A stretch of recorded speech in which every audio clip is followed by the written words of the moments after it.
Voici une nouvelle de très grande importance. Voici notre quart d'heure français de l'après-midi. Bienvenue dans cette nouvelle vidéo du vrai du faux. Donc dans la vidéo précédente, nous avons laissé Hitler sortir de prison et reprendre la parole, et nous allons reprendre là. Donc en août 1922, du 7 au 14, il y a une conférence à Londres pour les réparations allemandes. Donc les Anglais et les Français ne se mettent pas d'accord. Les Français disent que l'Allemagne doit rembourser sa dette, sinon la Ruhr sera envahie. Et les Anglais disent qu'il faut laisser le temps aux Allemands de sortir de leurs problèmes financiers et de prendre les réparations par la suite. Donc comme personne n'est d'accord, les Anglais envoient des enquêteurs en Allemagne. Donc simplement les enquêteurs s'apercevront qu'il y a une inflation de la monnaie allemande et que les Allemands ne peuvent vraiment pas rembourser. Donc ils proposeront aux Allemands que les Allemands doivent choisir des forêts et des mines pour les laisser aux Alliés, en sachant que les Anglais diront que ce n'est pas eux qui vont choisir les mines et les forêts, mais bien les Allemands eux-mêmes. Et les Allemands refuseront cette proposition. Donc, le 16 août 1922, sur la Königsplatz, il y aura un rassemblement géant. Donc, Königsplatz, la place dont j'ai parlé dans la vidéo précédente. Donc là, il faut se dire qu'il y a 40 000 personnes, donc 40 000 personnes, des gens qui viennent voir ce qui se passe, et le parti d'Otto Pittinger, qui s'appelle la Ligue pour la Bavière et l'Empire, rassemblera 30 000 hommes armés. Et Hitler et CSA seront 400. Donc normalement, Hitler, semblerait-il, à ce moment-là, ils sont 800 SA, mais Hitler vient seulement avec 400 SA. Mais c'est 400 personnes avec les drapeaux, les tambours, donc ce qui impressionne les gens. Sans compter tous les petits groupes, il y aura nationalistes qui sont présentés sur la Königsplatz. Donc ce qui fait que le rassemblement est vraiment immense. Donc pour le parti d'Otto Pittinger, il faut savoir que cet Otto Pittinger est un ancien médecin militaire et que son groupe est très proche de la Reichswehr, donc de l'armée allemande. Et ce monsieur est aussi proche de Ernst Röhm. Donc il faut vous dire que tous ces gens ont un lien. Donc est-ce qu'Hitler est au courant à ce moment-là? Ça, on ne le sait pas. Ce qui est sûr, c'est que en fait, l'armée ne met pas ses œufs dans le même panier. Donc ce groupe de 30 000 hommes n'est rien d'autre qu'un parti national-socialiste comme celui d'Hitler, mais en concurrence. Donc en fait, quel que soit le parti que les gens choisissent, ça sera toujours les mêmes au pouvoir. Et le parti, il dit exactement le même que le NSDAP. Ils sont anti-soviétiques, anti-juifs et ils sont national-socialistes. Donc comme je vous ai dit, pourquoi deux groupes différents pour une même idée? C'est juste que l'armée ne met pas ses œufs dans le même panier. Et ce parti est aussi soutenu par Gustav von Kahr. Donc si les gens se posent la question de mais pourquoi les SA d'Hitler ont pu monter au pouvoir et être violents en uniforme sans que le gouvernement les prenne vraiment au sérieux, ben c'est parce que justement, comme je vous dis, il y a des groupes à côté où ils sont quasiment 30 000 et ils sont armés. Donc pour un gouvernement, un petit parti de 800 SA les importe peu parce que à côté, il y a du monde. Donc 18 août, Hitler part en voyage dans la ville de Tols. Donc quand je dis en voyage, c'est en voyage pour parler politique. Et Hitler sera accompagné par une poignée de SA, ce qui prouvera que Hitler et les SA peuvent commencer à voyager autour de Munich. Donc le 25 août, un rassemblement est prévu contre le ministre-président Lichterfeld. Donc comme je vous ai dit, pour les personnes, c'est quelqu'un jugé comme faible. Donc ils font un rassemblement contre lui, mais cette fois-ci, Lichterfeld fait charger la police. Parce que Lichterfeld a eu des informations comme quoi von Kahr préparait un putsch. Donc Lichterfeld a pensé que ce rassemblement, c'était le putsch. Donc il faut savoir que lors de cette confrontation avec la police, ce fut un gros chamboulement parce que les gens qui étaient rassemblés là pour justement manifester contre Lichterfeld ont commencé à réagir contre la police. Les gens ont commencé à sortir dans les rues. Donc dès que je vous dis putsch, il ne faut jamais penser ce que nous pouvons imaginer. Nous imaginons qu'un putsch, c'est quoi? C'est une armée ou un groupe de personnes armées qui veulent prendre le pouvoir et qui vont se battre contre les forces de l'ordre et que les rues sont totalement vides, à part les combattants. Ben, en fait non, dès que je vous dis putsch en Allemagne, ben, il faut vous imaginer que tous les gens sont dans la rue.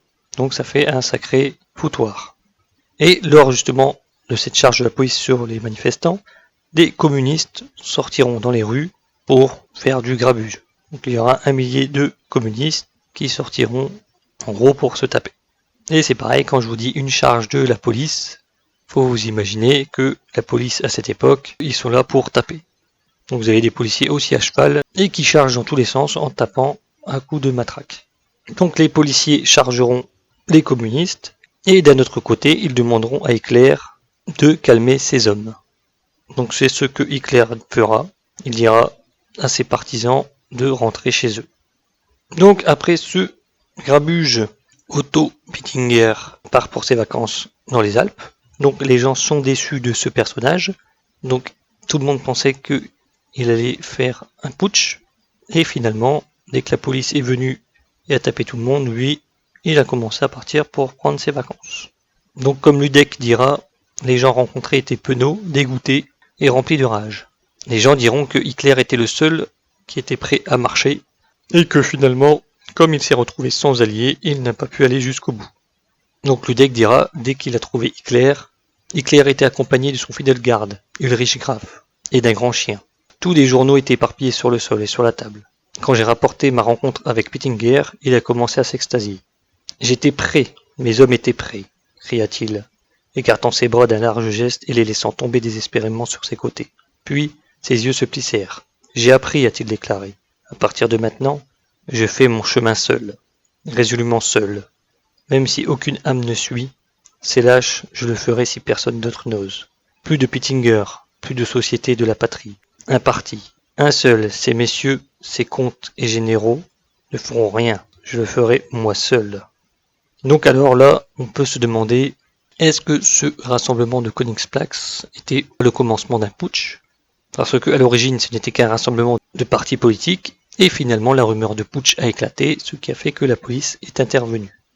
Et là, nous avons Ludek qui va justement dire à Hitler que Pittinger part en vacances, et Hitler répond, en gros, qu'il ne fait plus confiance aux comtes et aux généraux, et qu'il le fera tout seul.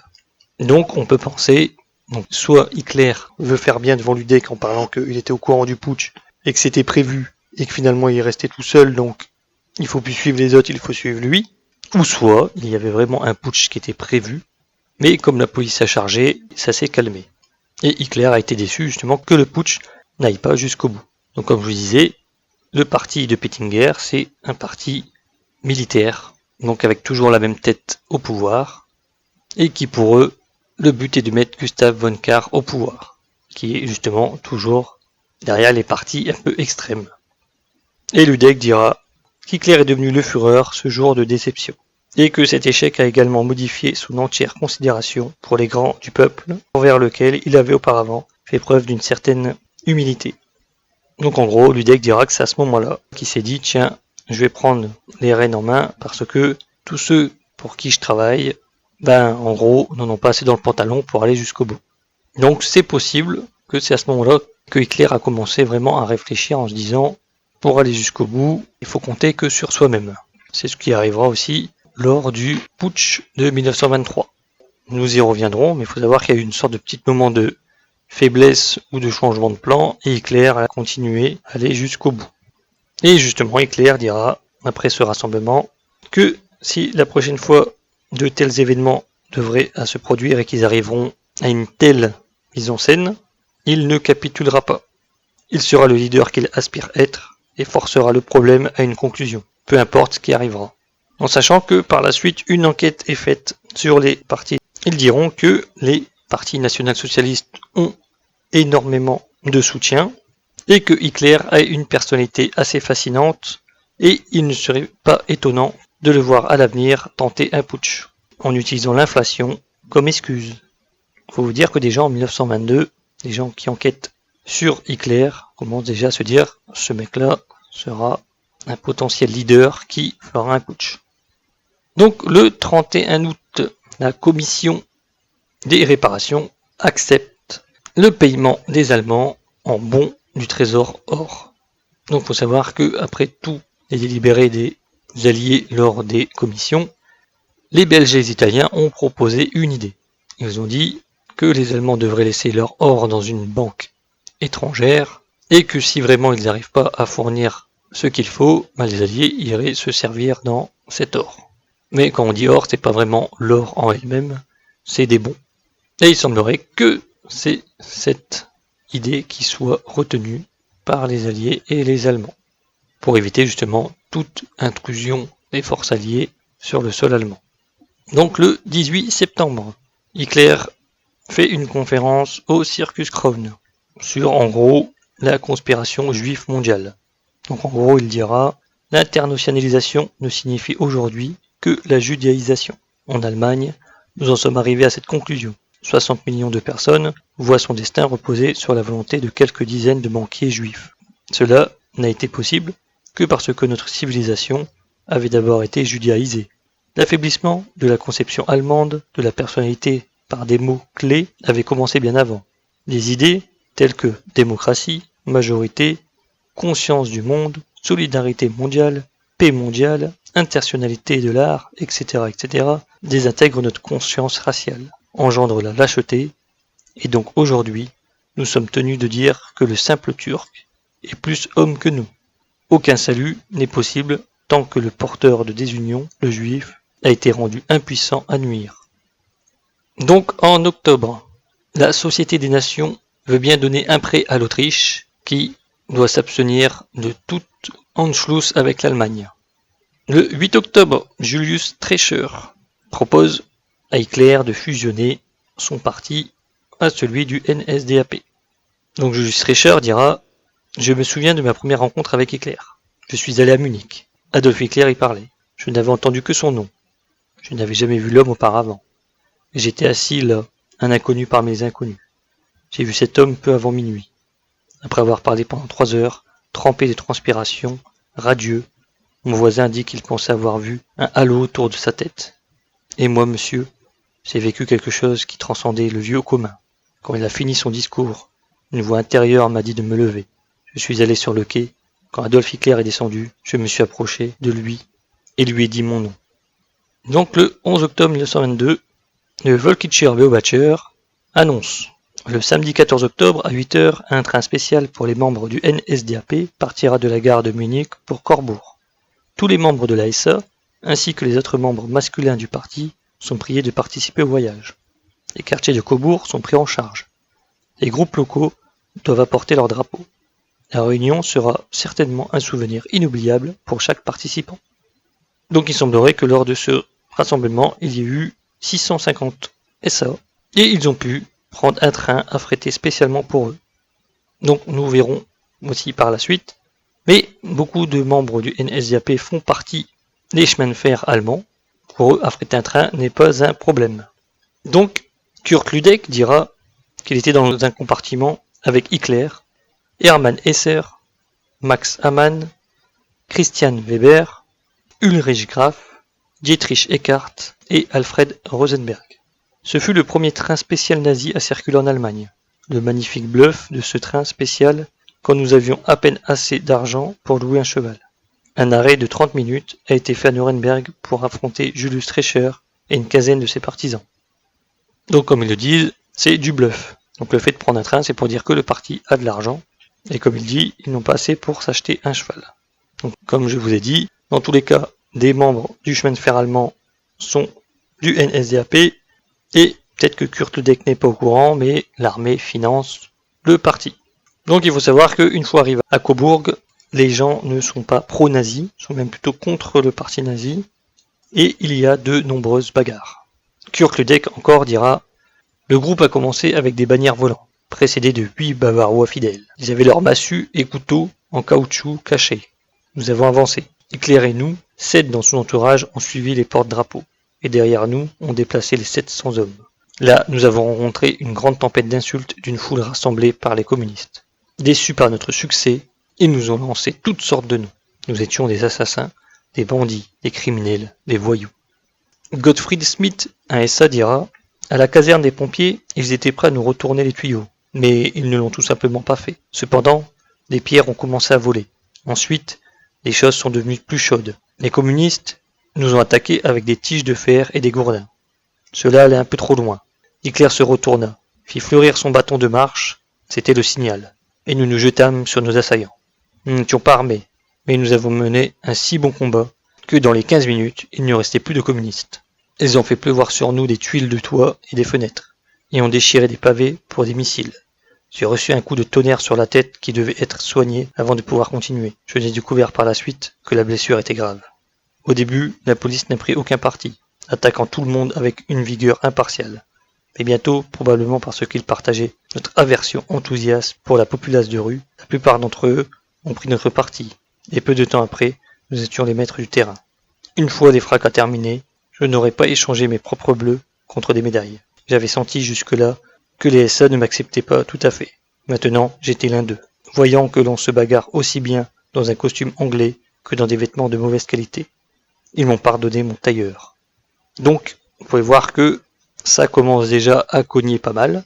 C'est des gros rassemblements et c'est des grosses bagarres. Donc nous allons voir tout au long de l'histoire d'Hitler jusqu'à ce qu'il devienne chancelier que les combats contre les communistes est le principal des combats et que généralement c'est des escarmouches de centaines de personnes. Donc encore une fois, il faut vous imaginer la police au milieu de tout ça. Donc lors de cette soirée, Hitler prendra la parole lors d'un meeting et dira « Aujourd'hui, il y a des plaintes concernant la misère générale. C'est grave et urgent. Mais peut-être que le destin nous l'a donné comme un peu de chance. Pour les peuples qui perdent leur caractère et leur honneur, ils ne méritent ni bonne fortune, ni existence heureuse.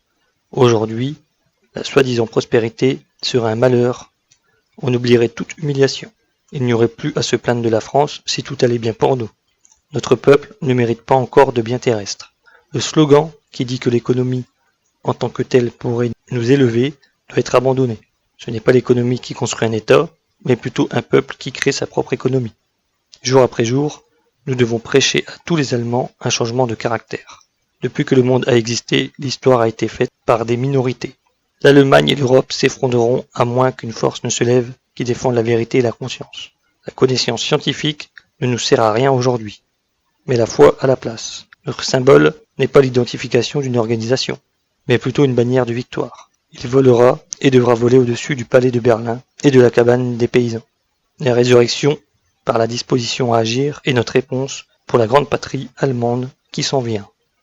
Donc encore une fois, vous pouvez imaginer qu'avec de telles paroles, la foule est conquise et ils entendent des nouvelles choses dans leurs oreilles. Parce qu'il faut vous dire qu'à l'époque, personne ne parle comme Hitler et personne ne dit les choses comme Hitler. Donc il semblerait qu'au moment de partir, les personnels de la gare ne veulent pas que Hitler monte dans le train. Et Hitler dira lui-même que l'équipage a cédé une fois qu'ils les ont menacés de leur tirer dessus. Et Hitler fera une médaille à la suite pour ceux qui ont participé à l'action de la journée. Donc là, nous voyons que l'AISA commence à se mettre en marche et que des médailles sont données pour certains combats, comme pendant la Première Guerre mondiale, ce qui va valoriser certains SA parmi d'autres et donner des exemples. Le 20 octobre 1922, Julius Streicher fusionne son parti avec le parti allemand. Donc il faut savoir qu'à peu près à ce moment-là, ils sont 6000 personnes, et là ils vont monter à 20 000 personnes. Et Julius Streicher se subordonne personnellement à Hitler. Donc Hitler dira dans Mein Kampf, certes, dans les années 1918-1919, la fondation d'une multitude de nouveaux groupes, partis, etc. se faisait appeler patriotiques et étaient des phénomènes naturels de l'époque, dont les fondateurs n'étaient pas du tout responsables. En 1920, le Parti travailliste national-socialiste allemand s'était lentement cristallisé de tous ces partis et était devenu suprême. Il ne pouvait y avoir de meilleure preuve de l'honnêteté absolue de certains fondateurs individuels que le fait que beaucoup d'entre eux ont décidé, d'une manière vraiment admirable, de sacrifier leur mouvement manifestement moins réussi au mouvement plus fort, en le rejoignant inconditionnellement et en dissolvant le leur. Cela est particulièrement vrai en ce qui concerne Julius Streicher, qui était à l'époque le protagoniste du Parti socialiste allemand à Nuremberg. Le Parti travailliste national-socialiste allemand avait été fondé avec des objectifs similaires en vue, mais indépendamment des autres. J'ai déjà dit que Streicher, alors professeur à Nuremberg, était le principal protagoniste du Parti socialiste allemand. Il avait une conviction sacrée de la mission et de l'avenir de son propre mouvement. Cependant, Dès que la force supérieure et la croissance plus forte du Parti national-socialiste sont devenues claires et incontestables pour lui, il a abandonné son travail au sein du Parti socialiste allemand et appelé ses partisans à se conformer au Parti national-socialiste allemand du travail, parti sorti vainqueur du concours mutuel, et poursuivre la lutte dans ses rangs pour la cause commune. La décision a été personnellement difficile pour lui, mais elle a montré un profond sentiment d'honnêteté. Donc là, Hitler dit justement dans Mein Kampf que les personnes ayant fait un parti de leur côté et qui sont vraiment sincères ont rejoint le national-socialiste. En gros, Hitler explique que les autres étaient des fourbes, qui pensaient qu'à eux, et qu'une personne qui pensait vraiment au peuple allemand ne pouvait que se soumettre au NSDAP. Julius Streicher dira justement « Adolf Hitler a écrit dans son livre Mein Kampf qu'il a dû me coûter un gros effort pour lui remettre le mouvement que j'avais créé à Nuremberg. Oui, j'en suis fier, je m'obligeais à remettre à Hitler le mouvement que j'avais créé. Ce mouvement a donné au mouvement qu'Adolf Hitler avait créé à Munich et dans le sud de la Bavière un pont vers le nord de l'Allemagne. Je suis allé à Munich et devant le public sur l'estrade, j'ai remis mon mouvement au Führer. Aucune autre conférence n'a eu lieu avec Adolf Hitler ou toute autre personne. Je suis retourné à Nuremberg et j'ai continué à faire des discours. » Donc en gros, là Julius Streicher dit que Nuremberg a été gagné grâce à lui, donc ce qui deviendra Nuremberg le lieu des rassemblements du parti nazi, et que justement ça donne une porte ouverte sur le reste de l'Allemagne. Parce que pour l'instant, le NSDAP était cantonné à Munich et à d'autres villes autour. C'est également en octobre 1922 que Göring entend parler Hitler et le rencontre. Mais je ferai un hors-série sur ce personnage. C'est également en octobre, le 30-31 octobre, que Mussolini accède avec le parti fasciste au pouvoir en Italie. Donc cette vidéo a été un peu longue, mais il fallait que je termine le mois d'octobre. Cette vidéo est terminée et je vous souhaite une bonne journée.